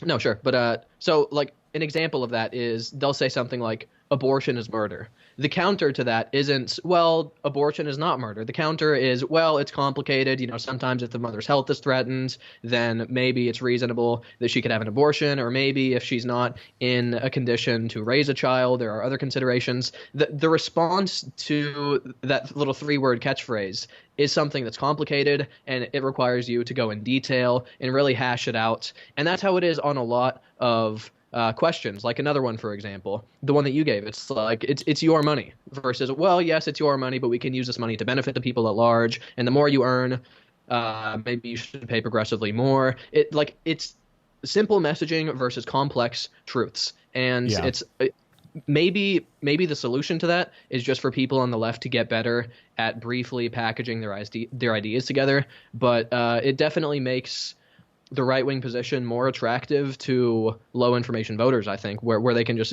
throw these little slogans at them, and it's like, that's all I need to debate the conversation is just a really simple understanding of what the latest catchphrase is. Yeah, and that kind of goes along with a lot of the rhetoric that is used like almost like a slanderous way. Like, for example, everyone called Obama a communist and Obama a socialist when literally his policies are more right wing than a lot of Democratic presidents. So it's like, right. Like the fact that like people are so quick to smear that just kind of proves that messaging is really the key. So I think that, that's a really good point that you brought up, where like I feel like packaging the point in something that could fit on a hat or a bumper sticker is something that really people on the left should really do. Like I mean, do you have any ideas for slogans for the Democratic Party, or just off the top of my head, I can't really think of any good ones, but it's also not the kind of thing that I think we should be too quick to call for. Like on the one hand, yes, it's important from a messaging perspective, but the other thing to consider is we don't necessarily want people to just have these superficial, surface level understandings of questions. We want them to take a very close,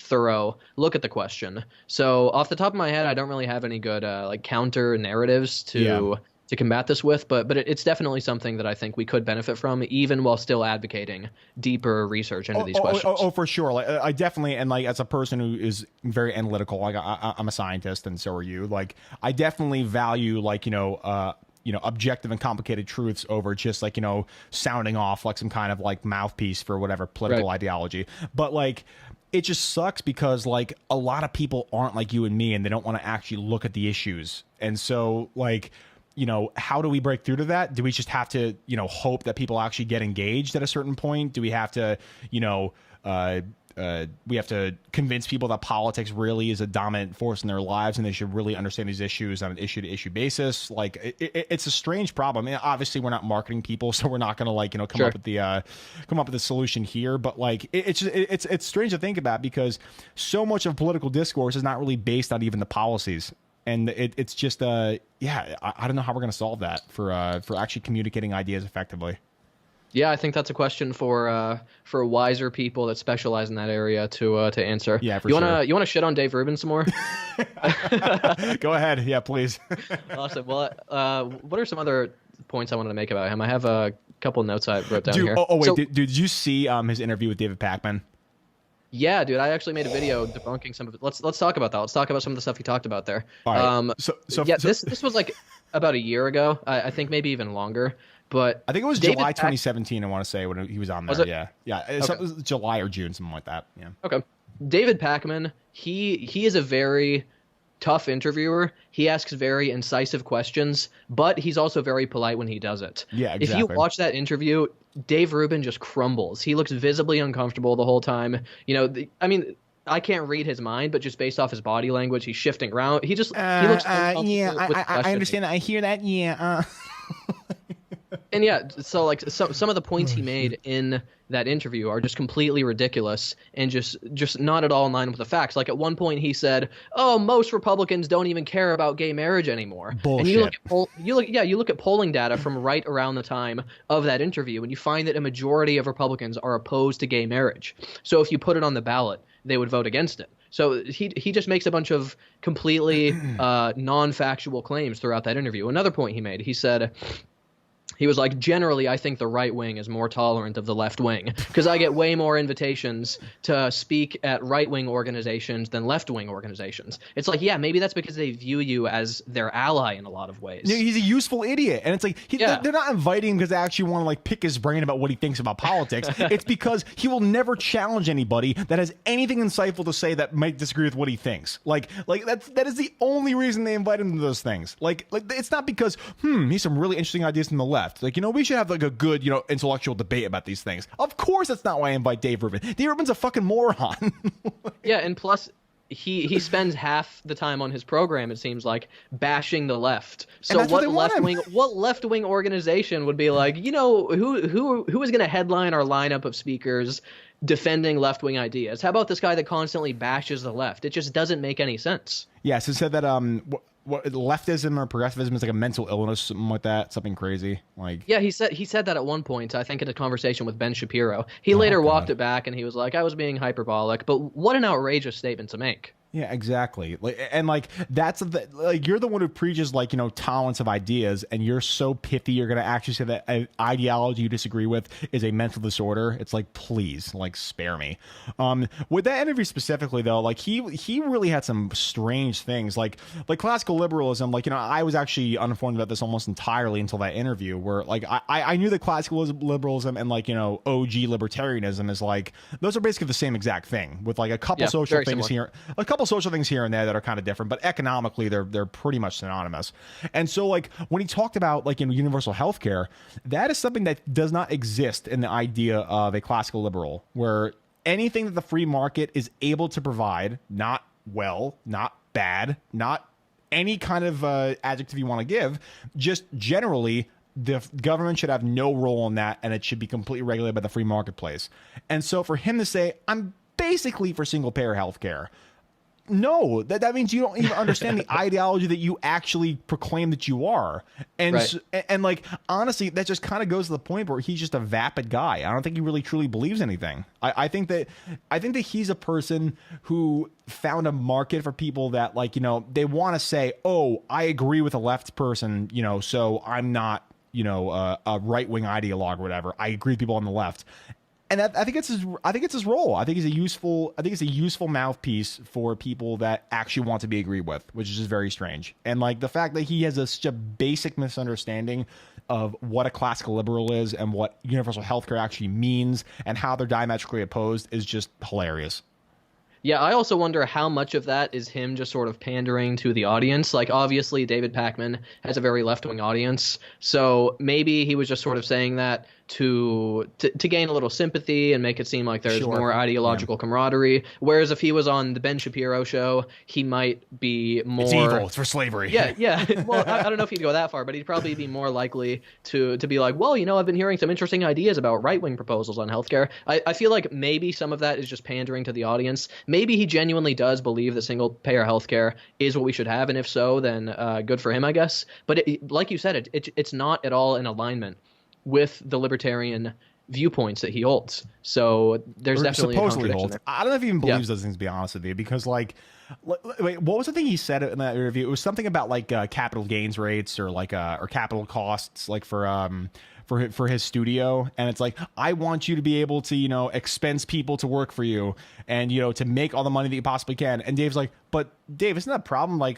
Everything you said is pretty much tax deductible. How can you hold those two? Right. He's like, I hear that argument. And I also would say that you do have the right to keep all that you earn. And I'm just like, how can you be that ill-equipped for an interview? I'm curious because literally David Pakman, he politely and nonchalantly just books every single thing that he brings up. And literally he's like, my budget back, man. Do it another time. Sure. Like, Yeah, I mean, fuck. frankly, it was embarrassing. And his appearance on the Joe Rogan Experience a couple months ago was even worse. It was just absolute self-embarrassment. What was the thing he said? It was like iPhones can replace like standards of regulation and stuff for like housing and shit. Yeah, Oh. so they talked about two main things that really stuck out to me, and I did make a video kind of debunking and laughing at some of these arguments on my channel. One was building codes, where Dave Rubin was basically advocating the idea that we don't need building codes and regulations because you can figure it all out yourself, and the construction workers They want the things that are good. Yeah. right, yeah. They have the incentive to produce good building materials, so that means they'll get more business and so forth. And we can just depend upon Yelp reviews to ascertain whether a construction company is reliable. And Joe Rogan just gave some serious pushback where he was like, no, dude, I've been in the construction industry for years, and so was my father, and you're just completely wrong about this. And he just crumbles against the most basic pushback. And then he walks back where he's like, well, I'm not calling for all regulation, but I think you can make a very sound argument. Okay, the sound argument you made, supposedly sound, was just literally taken in front of you, broken its back, and drank the spinal fluid. That's basically what happened. And then the fact that you're still like, I genuinely believe that there are better ways to do it than the government. And Joe Rogan actually, credit to him, he's somebody who's a good friend of Dave Rubin's for a while, and I don't think they've actually had a relationship since that interview. But like, basically, like, he completely dissected everything that he said, and then he's still, I'm not calling for that, but I genuinely believe that that's probably the answer. How can you do that? Like how can you be something else he was doing? He was like hiding behind other people to make the point. I don't know if you remember, but the way he framed it, he was like, well, I've been hearing a lot of interesting people on the right wing who have presented these ideas. And he was like, I'm not actually calling for this. I just think it's an intellectually interesting exercise to talk about. It's like, dude, it really sounded like you were calling for it about 5 minutes ago. Yeah. And what it really seems to me like he just got his ass handed to him in the exchange, and that forced him to walk back his position and make it seem like, okay, maybe I'm not actually calling for this. That's what it seemed like was happening to me. Yeah, like in what was the thing you said where it's like poisoning of rivers, like because we have like iPhones and Snapchat and Instagram and Periscope, like people can live stream those things, and therefore they can be taken to the authorities and stuff.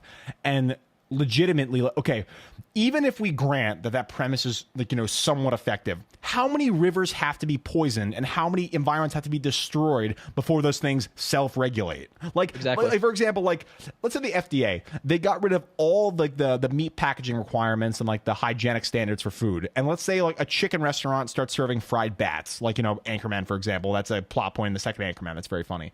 But like, how many restaurants have to serve fried bats before people complain on Yelp and then basically the restaurant goes out of business? Where it's like, why can't we have compliance standards all the way through? And of course, we don't want to stifle growth and economic growth and stuff. But the fact that we even have to debate about whether or not we have a standard of care for people in terms of regulation of the marketplace is foolish to me, because those things will not self-regulate because there is no consideration of environmental conservation on someone's balance sheet. Like there's no incentive for that unless you actually have an incentive from the government.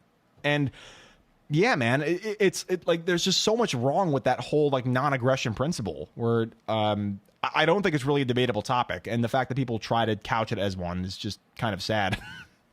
I think it's really worth just like jumping in the clown car with Dave Rubin and really thinking about what it would be like if we depended upon Yelp reviews and Twitter posts to determine that a company is polluting a river. Like, number one, the assumption built into this is that you're going to have this pipe that's protruding like 5 feet above the water, dumping cartoonishly bright green chemicals visible from the water line where people are walking, where there's a bright yellow sign that says like danger, toxic chemicals that will cause cancer. Yeah. And then as soon as it hits the water, like dead fish pop up and like the whole thing turns like blue and shit. Like, what the fuck, man? And in reality, what's going to happen is the pipe is going to be underwater. It's not going to be visible to the public. So who is going to take it upon themselves if we don't have government regulators to canoe over there and paddle over there on their day off work to test the water, test the chemicals, figure out what the source of this is, to determine how harmful it is? It's just completely unrealistic, and it's dependent upon your social media post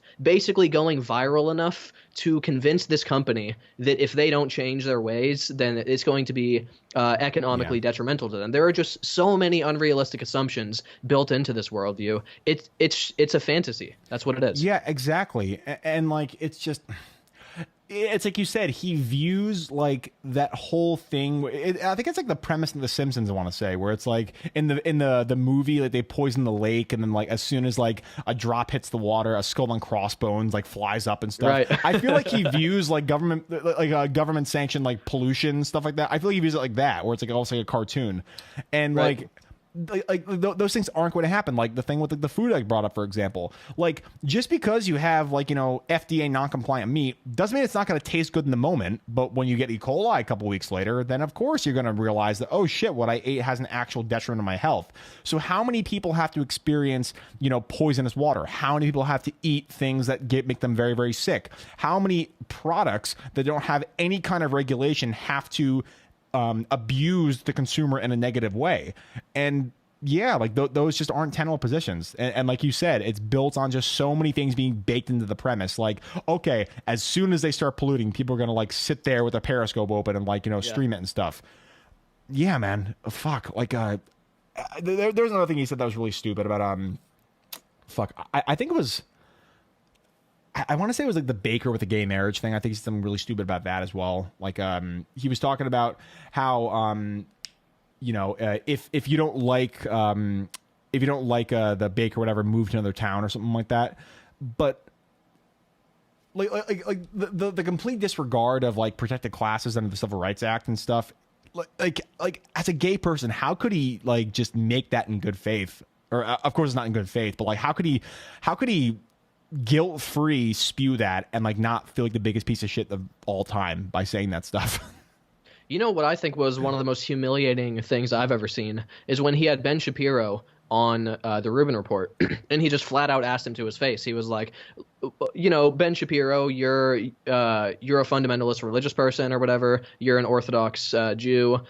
You might be opposed to homosexuality, but he asked Ben Shapiro. He was like, if I had an anniversary with my gay husband, you would come to it, right? Oh, and my God, Ben Shapiro, to his face, he was like, you know, I would actually have to think about that. And this is somebody he considers a friend, an ally, and he's like, your very nature sickens me, and I think it's immoral and wrong. What kind of a self-respecting person can be talked to like that and can call a person like that a friend when he views you as fundamentally flawed and vile like that? Yeah, exactly. And it's like, you know, I think he said, like, you know, like, I don't care if you find me sinful. Like, religious people, when they find somebody sinful, that means that they are so repugnant that they don't even deserve the grace of God. And for them, that's like the biggest insult of all time. And so it's like, fuck, like, how can you like look at that guy in the face and not think he's a piece of shit? Like, unless he secretly does, and he's like, yeah, fuck this guy, but like the coke money is really just coming in and doesn't really give a fuck about any of that. But it's possible. Yeah, I think it's more. I think it's probable too. Like, oh man. I wanted to make one more point about Dave Rubin. At least one more point. Bring the hammer down. Do it.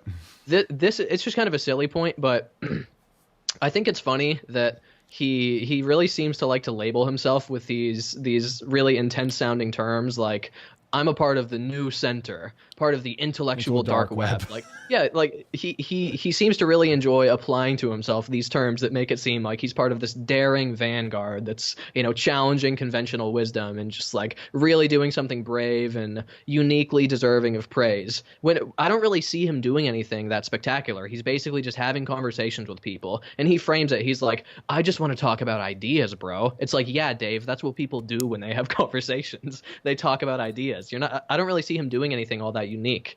And I think it's funny to imagine other people doing something similar. Like, you know, you and I, we accept the climate change consensus. We're passionate about the subject. Imagine if we came up with some sort of ridiculous terminology where we're like, we are the brotherhood of reason, or like, we are the legion of rationality. It's just ridiculous on its face to imagine. Yeah, he calls himself, you know, like a member of the intellectual dark web.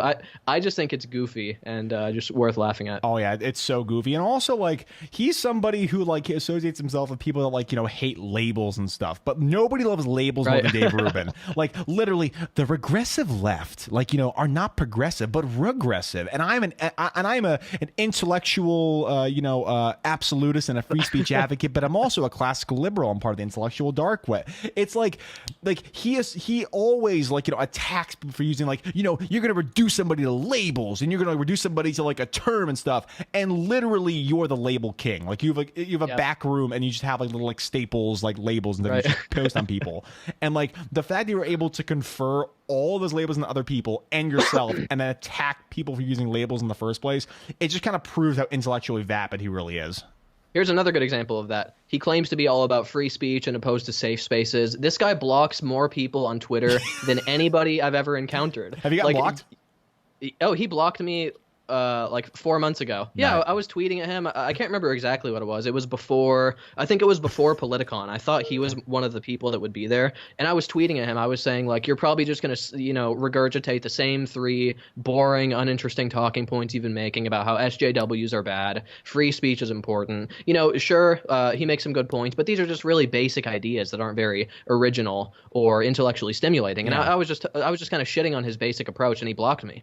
He blocks so many fucking people.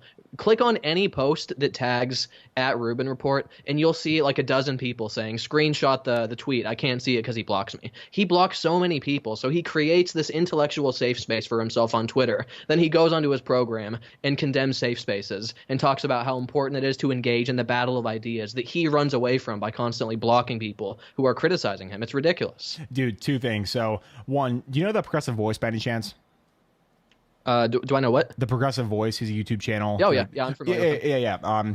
Had some funny videos on Dave Rubin and stuff. And basically, like, he's made, like, a meme account on Instagram where literally he just makes memes about Dave Rubin and shit. And legitimately, like, I think Rubin, like, excommunicated him and blocked him on legitimately everything. And, like, he made this video where it's like, oh, my God, the memes, they were too spicy for Dave Rubin. That's funny. But number 2, like, Rubin, like, have you seen, like, his subreddit? By any chance? Yeah. Dude, like that place like has just become dedicated to shitting on him. Like I think Sam Cedar, like a caller to his show, like was talking about like literally, I think to quote him, like it's become a haven to dunking on him. Where literally there hasn't been a post in like forever. Like you're a grifter, you're a fraud. Debate Sam Cedar, debate David Pakman, like you're a fraud. Like, and the fact that like the official community that is like basically made to rally like with him is just shitting on him. That's just delicious to me. It's embarrassing. I can't imagine what it feels like to be him. And a lot of the people there are former Dave Rubin fans. When he started the Rubin Report, I really enjoyed it. I was like, these are interesting conversations. He had Sam Harris on. He had some people on where they were having good conversations. But it just became this echo chamber where they kept repeating the same points. It just turned into the bashing of the left nonstop. And after a while, I was like, man, this guy he's gone off the fucking deep end. Yeah, dude. That's how it is on the subreddit. A lot of people, it's just former fans who became disillusioned. Yeah, dude. And I was the same way. Like I actually enjoyed some of the conversations he had. But when he started getting people like, Lauren Southern or Stefan Molyneux, people that are legitimately race realists and stuff, like that's when I'm like, okay, you're not doing this to have some kind of intellectually stimulating conversation. You're doing it so you can give these people a mouthpiece and never challenge them in anything. It's like you're not contributing to the political discourse in a positive way. All you're doing is just basically you're giving an implicit approval to people that don't really need or even deserve a platform, in my opinion. I mean, obviously, I'm a free speech absolutist, so I'm never going to censor anybody for what they believe. But to bring somebody on, and I have a very similar opinion to Destiny, the political YouTuber, like the gamer guy, like Destiny, by any chance? I don't watch a lot of his content, but I'm familiar with him. I have views basically similar to him, where basically, like, I'm a very big believer in responsible platforming. So, like, if you bring somebody on, if you think there's a conversation to be had there, do it. Like, it can only serve you because you're going to, like, hone your skills as a debater, as an interviewer, and you're actually going to get good ideas out there. But there's an implicit fucking statement in there that you have to make. You're going to challenge somebody when they make things that are completely terrible or they're going to preach a hateful ideology. If they come on there and you just don't question them on anything, you are giving implicit approval to a set of ideas that could be very, very harmful to people. And so you have to be engaged as an interviewer to think, okay, I'm giving this person a platform. I owe it to myself and my audience to actually challenge them. Did you see that Dave Rubin threatened to sue a writer for describing him as right-wing in an article? He threatened to sue him for libel because he characterized Dave Rubin as right-wing. This is a guy who's all about the battle of ideas and free speech, and some guy, I just think it's hilarious that it's just like endless hypocrisy with this guy and contradictions. He went on this tweet storm where he was like putting up the definition of libel and the 4 legal requirements to be guilty of libel. It's like, dude, you're aligned with libertarianism on probably 80-90% of issues, and you were on PragerU in a video entitled "Why I Left the Left," and he's outraged at being characterized as right wing. It's silly to me. Yeah, it's really silly. Yeah, I didn't know that actually. That's pretty crazy. The fact that like he was gonna like pull Donald Trump and like someone wrote something he didn't like. Like, and also like libel has to be not true. Rubin has said himself like he's become more libertarian on economic ideas. So like that's not like a slanderous thing that he's doing. Like he's not doing it maliciously. And if he's so opposed to the left, like if he's constantly shitting on the left, why would he even want to be associated with them anyway? Why does he view right wing is a smear term if he's apparently so outraged and disgusted by the left? Well, because like he wants to be like, I'm the left wing guy, but I'm like the rational left wing guy. And I'm like, no, you're not. You don't believe anything, dude. Like you really don't. Like he had a Twitter banner for a while. It was like the last real liberal or some stupid shit like that. Before I get a fucking brain tumor, let's stop talking about him, please. Yeah, sure. All right, so let's bring up a couple more topics. So we talked about basically we wanted to kind of go into the whole thing about conspiracy theories. And it was interesting in our original correspondence. You said that you actually were a bit of a 9/11 truther, I want to say, like way back in the day or something like that. Or like... I was a huge 9/11 truther. Really? Not a bit. I was a huge one. Very passionate about it. Knew all the arguments front to back. Debated it constantly. Really? So please, like talk a little bit about that, like your formation of those ideas and like how you actually got out of that hole, I guess. Yeah, sure. So this was at a very young age. It wasn't like this was last weekend or whatever. Yeah, for sure. I assumed. This was probably from, if I had to put like numbers on it, it was probably from about 14 years old to 17 years old. I was very active online though, so I was like constantly engaging with different viewpoints and debating people and so forth. And I went through this conspiracy theorist phase where that wasn't the only conspiracy theory I believed, but it was probably my main one. The reason that I believed it was probably the reason a lot of conspiracy theorists fall down the hole is I looked at the documentaries, I looked at the evidence, I found it convincing, but I only looked at one side of the conversation.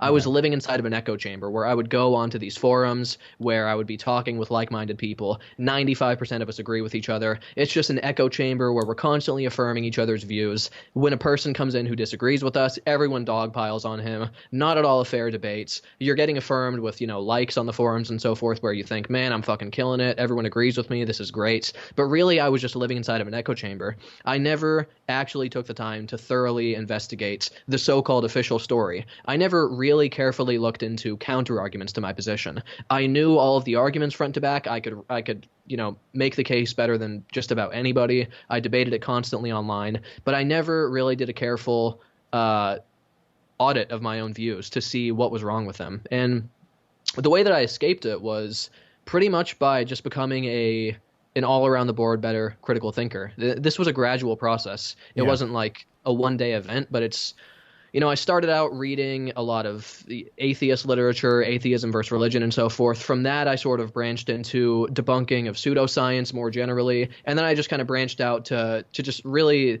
learning more about how to think critically on a wide range of subjects, and that started to sort of bleed over into my former conspiracy theory views. So I started looking into it more. I started looking at the actual explanations for things, started looking at all the flaws in my logic. Excuse me.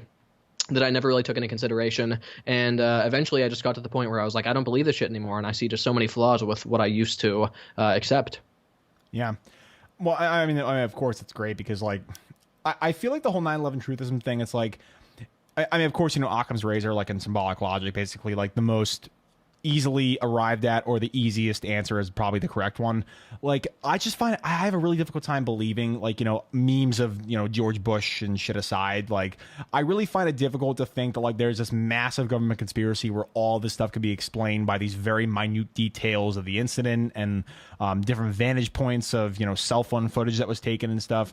So was there any kind of argument that you heard from the actual 9/11 actual event side of things that actually caused you to question things, or was just generally as a thinker you evolved more? I think I think it was both, actually. I think it was a bit of both. I think generally I became more skeptical, critical thinking in nature, and I began to apply that to views that I held instead of just applying it to things that I already came to the table disagreeing with. I got better at questioning what it is that I actually believed. Okay. That I think was part of it.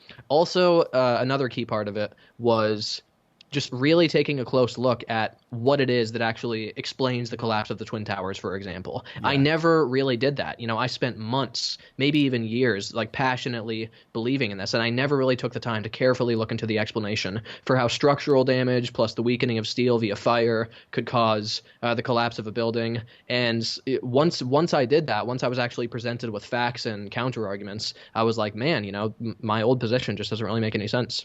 And that applies to all the different areas. It's not just like that one isolated area of the collapse of the towers, but all the different arguments. The more I looked into them, I just found that there was really no merit to them. Yeah. So I'm almost uninformed on 9/11 truthism almost completely. Like, I know that there's a lot of things about, like, using squibs and shit on like, the vertical versus horizontal ejection of different debris and stuff. So what is the argument that people actually use on 9/11 truthism, the side of things, that they actually vociferously believe that it's a conspiracy theory? And how did you actually get yourself out of not believing that specific argument? So I would describe the basic position of most 9/11 truthers as holding the view that the Twin Towers and Building 7 were brought down by a controlled demolition, as opposed to being brought down by damage from the planes and fire and structural damage. That's the basic position. You can branch off and talk about the Pentagon. There are conspiracies associated with that, conspiracies associated with Flight 93 actually being shot down and so forth. But the basic position is focuses around the Twin Towers and World Trade Center 7. So what's interesting about truthism is it actually is very technical. The arguments that they make, it's not just like some trash that they pull out of their ass. They make very technical arguments about, the physics of the collapse of a building. They talk about chemical analysis of the debris, which contains, microspheres of iron and things that can only be explained by controlled demolition, thermite, things like that. So it's not like it's intellectually lazy. There is a lot of technical thought that goes into the arguments, but the thing is, it requires a really careful examination of specific arguments to be able to see what's wrong with them. So I made a video recently about debunking the idea that squibs were seen during the collapse of the Twin Towers, which are like these little puffs of smoke you see below the current crush point that they think can only be explained by controlled demolitions. I also talk about the horizontal ejection of heavy debris, which they say, how could it be ejected horizontally if a building collapses gravitational and gravity works downwards? So these are technical arguments that they're making that require a careful look, but I could just briefly run through some of the flaws in those particular arguments. Sure, go ahead. If you're Please. interested. Yeah. So the squib argument, it's particularly interesting because the position of most truthers is that conventional explosives weren't used, and they actually used thermite to bring down the towers. Thermite reacts by producing. You're a chemist, I'm sure you're familiar with it. It's more like it would melt the steel instead of actually explode it in a controlled demolition. So on the one hand, they're telling us we have these explosive puffs that are proof of a controlled demolition. On the other hand, they'll say the reason we didn't hear synchronized explosions like you hear in a controlled demolition is because thermite was used. So they have these competing contradictory ideas in their head that don't make sense. And also, they tell us that the core columns were the ones that were rigged with explosives, not the perimeter columns, because people working in the buildings could actually see the perimeter columns and interact with them. So there's no way you could rig those up. So they say the core columns were rigged with explosives. So that means impossible explosions happened. So you have an explosion in the center of the building. It sends debris in a perfectly straight path to exit out of only one window, which is like 80 feet away. That's completely impossible because explosions send debris in all directions. Exactly. Even a directional explosion would still break surrounding windows. So they're advocating impossible explosions caused by something that wasn't even meant to be explosive. So it's just fundamentally nonsensical. Yeah, for sure. And that's just one example. Yeah.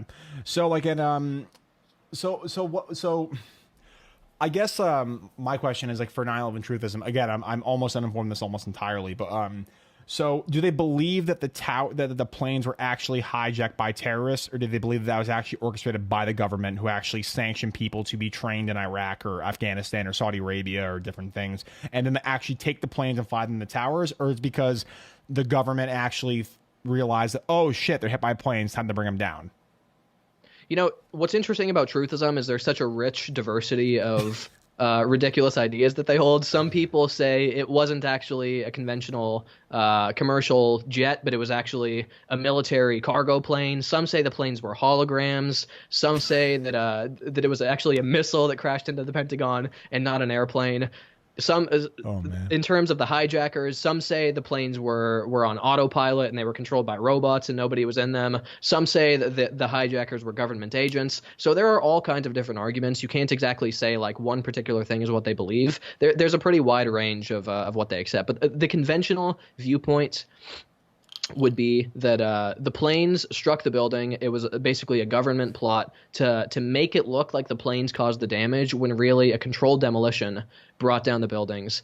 And the mass death and devastation that we saw as a result of that was used by the government as the basis to invade the Middle East, to pass the Patriot Act, to do things like that. And so the planes were basically a red herring. It was like a diversion, if you will, where it's like the planes hit up there and it made the people think that that's what caused them to collapse. It was a planned demolition. Yeah, that's basically what they believe.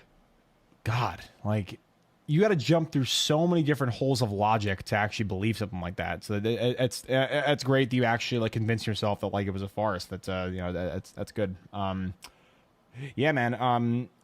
So now that we're on the subject, so do you think like there's any credence to any kind of conspiratorial thinking where obviously like of course we should question things that come from authority and stuff, but like this whole rampant idea of conspiratorial thinking that's seen, basically pervaded by, people like Stefan Molyneux and people like Alex Jones, like what do you think is the real danger aside from, of course, like just the dispelling of reality and like logical fact? What do you think is the real danger of this conspiratorial thinking for sure?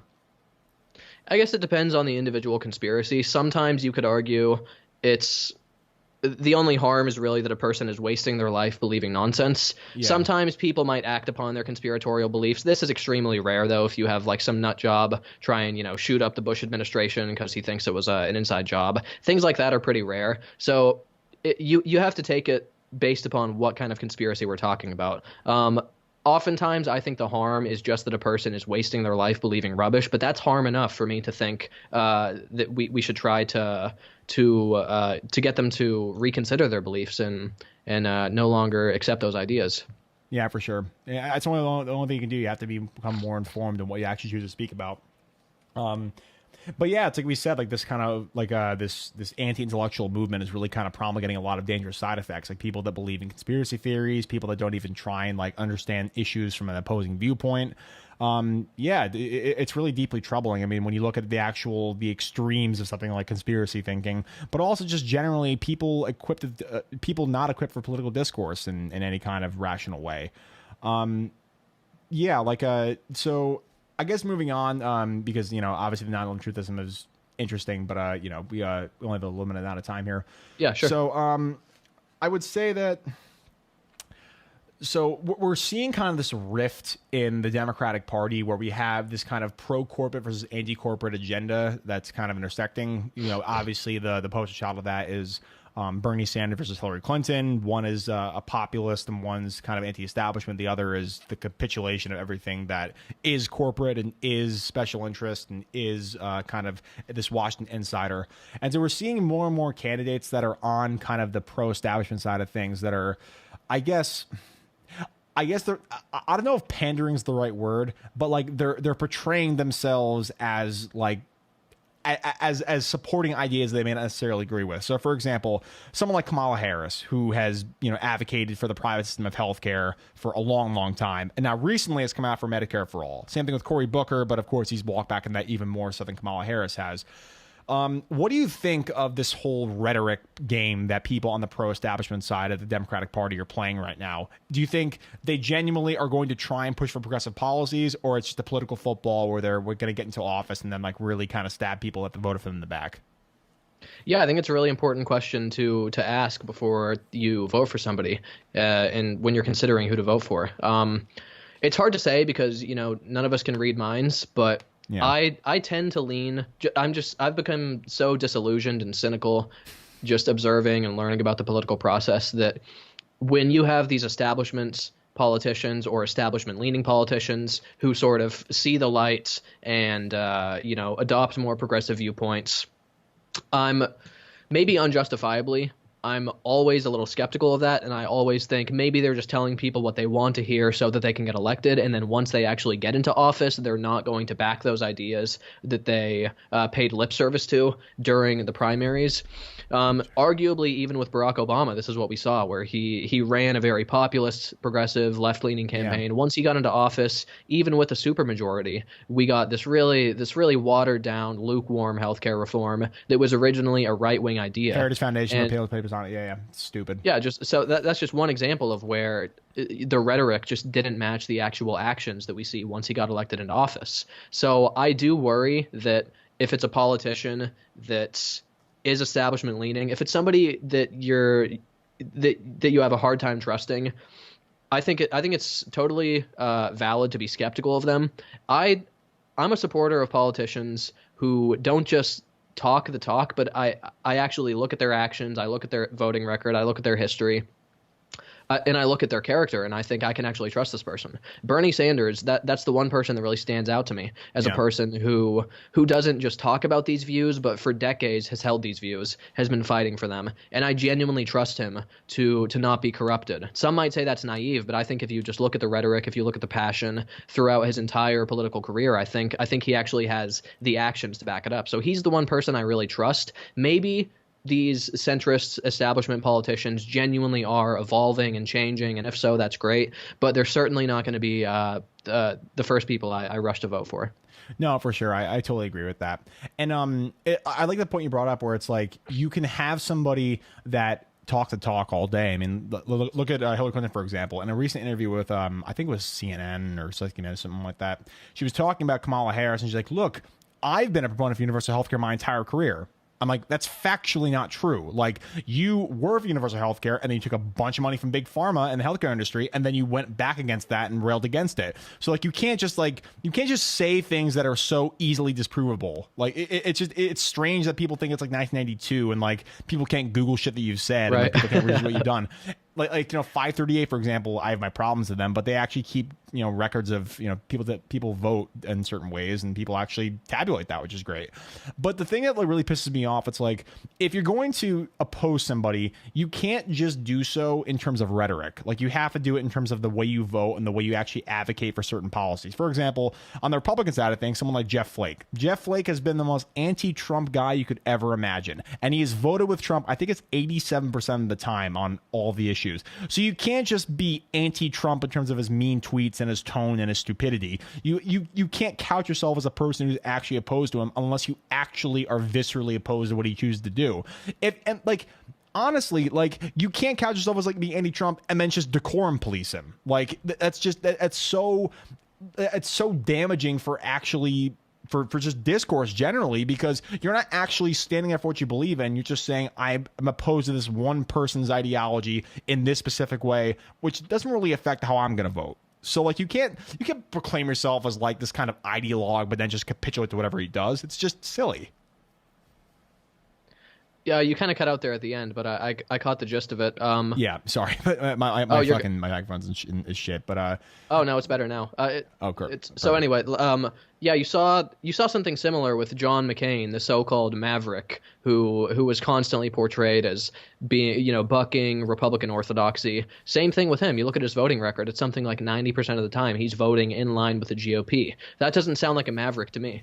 To his credit, towards the end of his life and political career, he did cast some important votes. I'm pretty sure for one of them. Yeah, I think he was the vote that saved certain provisions of Obamacare. I can't recall the exact specifics. He was the only Republican that voted against him. The only one. Everyone else has voted for it, which is just like, that's crazy. The fact that McCain is somebody who's been seen as like, the GOP's kind of like, bulldog, so to speak. Yeah. And then, he hated Trump so much that he just turned on him completely, which honestly, for whatever reason he did it, I'm glad that he voted the right way. But of course, we can always speculate on his motives for that. Right. Yeah, for sure. Yeah, I guess. So because I guess segueing from our previous point, because like the establishment also has that massive amount of political capital and actual just regular capital and money behind them, they of course are at an institutional advantage for all their elections and all their political endeavors. And even though progressive ideology and really populist policies are so popular, like Medicare for all, ending the wars, legalizing marijuana, tuition-free public schools, even though all those things are so tenable and so popular, they're not given their day in the sun because obviously we don't have the money, or I guess just progressive movements in general don't have the money behind them. So looking as a person who, I consider myself fairly politically informed, and you obviously do this for basically a living at this point, so you're very well informed. How do progressives and really just people who have a political ideology in general that's underrepresented, how do they actually go about implementing their policies in an effective way when they're at such a disadvantage monetarily? Well, first I'd say I wish I did this for a living. Unfortunately, I'm stuck working a day job to pay the bills, but hopefully that'll change at some point. I'm sure. Well, in the near you future. make awesome content. Yeah, you do great stuff. Appreciate that. But to answer your question, how can progressives basically implement their policies if they're at a financial disadvantage? Well, I think the key is getting money out of politics, but there is kind of a catch-22 there where it's like the progressive people who want to get money out of politics are at a disadvantage. So how are they going to implement these ideas if they don't get elected because they're at a disadvantage? There's kind of like there's a bit of a problem there. But I guess, what can we do except get big money out of politics? Because until we do, it's going to keep polluting our elections. It's going to keep corrupting candidates, and people are going to basically do the bidding of their donors. So that really is the solution. And it's not just like this isolated thing where people often talk about money in politics in isolation, but it really does affect all political questions. Because whether we're talking about climate change, whether we're talking about regulations, whether we're talking about research being funded, whatever it is, these big money donors are impacting politicians and their votes on all of these different questions. So it really is one of the bedrock issues that we need to deal with. And I feel like there is some momentum. I feel like there's a lot of traction. I feel like people in this country are at an all-time high in terms of believing that political corruption is such a problem. And that's why we're seeing in presidential debates and primaries, you're seeing all of this populist rhetoric, all of this talk, even from people who clearly have been corrupted, like Hillary Clinton. I would argue she was corrupted by all of the big money donors and so forth. Even people like her, even people on the right wing during the primaries, they talk about the importance of getting money out of politics and so forth. So I feel like we are moving in this direction. We're also having a lot of far left candidates like Justice Democrats and our Revolution candidates. Many of them are starting to get elected. And on top of that, these establishment figures who are running for office, they're sort of adopting this rhetoric. Even if they don't believe it, they're paying lip service to the idea that we need to get money out of politics. So I feel like the momentum is there. So hopefully we will get to a point where we can clamp down on the influence of money in politics, because like I said, it's just so fundamental. Yeah, for sure. I totally agree with that. And at the end of the day, I mean, we can talk about any kind of rhetorical changes that we want, but really that's the big key at the end of the day, because unless we actually remove the incentive to become corrupt and to become a special interest kind of candidate, we're never going to see any kind of change ideologically with that party, for sure. And honestly, like you said, I mean, it should be a nonpartisan thing. It should be just generally in politics, people should get rid of it. But the problem is, a lot of people on the right benefit from having money in politics in a massive, massive way, because a lot of the special interests advocate for, skirting regulations. A lot of people that are in the fossil fuel industry would benefit tremendously if they were able to pay off people on the right wing to preach climate change denialism. And so, that's going to have a lot of people on the right wing, especially, kind of go against their own interests, because all of those groups really, well, not all of them, but a lot of them are really interested in keeping that kind of status quo where a minimal invasion of the government is really key for their kind of political prosperous career. Yeah, for sure. Totally agreed. Yeah. I mean, yeah, man, this has been great. I mean, we've been doing this for about 2 hours now, so I don't want to take up too much of your time, but any kind of last minute issues you want to talk about, or any kind of closing thoughts or anything? No, not really, man. It was a really good conversation. I think we covered a lot of important grounds. Definitely talked about a lot of interesting questions. I made a lot of the key points I wanted to make on the subjects. So I think it was a great conversation, and we should definitely do it again sometime. I guess I could plug my channel once again. Go ahead. Yeah, please. It's just A Skeptical Human. Just search A Skeptical Human on YouTube. You'll find me. So I actually release my content in 3 different ways. I have a website, theskepticalhuman.com, where I release a largely text version of my content for people who prefer reading, if it's quicker for you or whatever. And, I post appropriate images and graphs and so forth as necessary. I also release just like pure audio and podcast form, which you can get from iTunes, wherever you get your podcast, and YouTube. Just search A Skeptical Human, on Twitter at A Skeptical Human, and that's where you can find me. Awesome, man. Yeah, well, I mean, we definitely were aligned with basically everything that we talked about, and I really enjoyed this, man. You're a really conversational guy and super well informed, and you definitely are doing some awesome work, especially with climate change, but basically with all your channel. Big fan, and let's do this again sometime soon, man. For sure. Thanks again for having me. All right, Lone Chemist Podcast. This has been A Skeptical Human. His name is Anton, and check out his stuff. Seriously, it's great. Thanks a lot, man. See you later. Yeah, you too.